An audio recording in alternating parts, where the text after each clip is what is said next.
I'm here with Sandi Lush. Sandi is very well known for her hand quilting. Beautiful work. Thank you. How many years have you been doing it now? I made my first quilt in 1990. Okay. So you work it out at 28. I was going to say a year younger than me.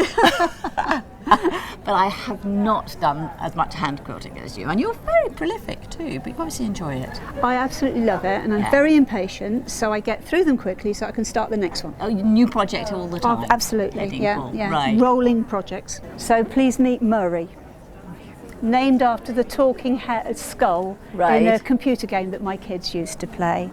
So Murray has got a little camera in him that is recognising faces. And so when you're in front of him, like the camera is, he looks at the camera. But if nobody is looking at him, his eyes go down to the ground.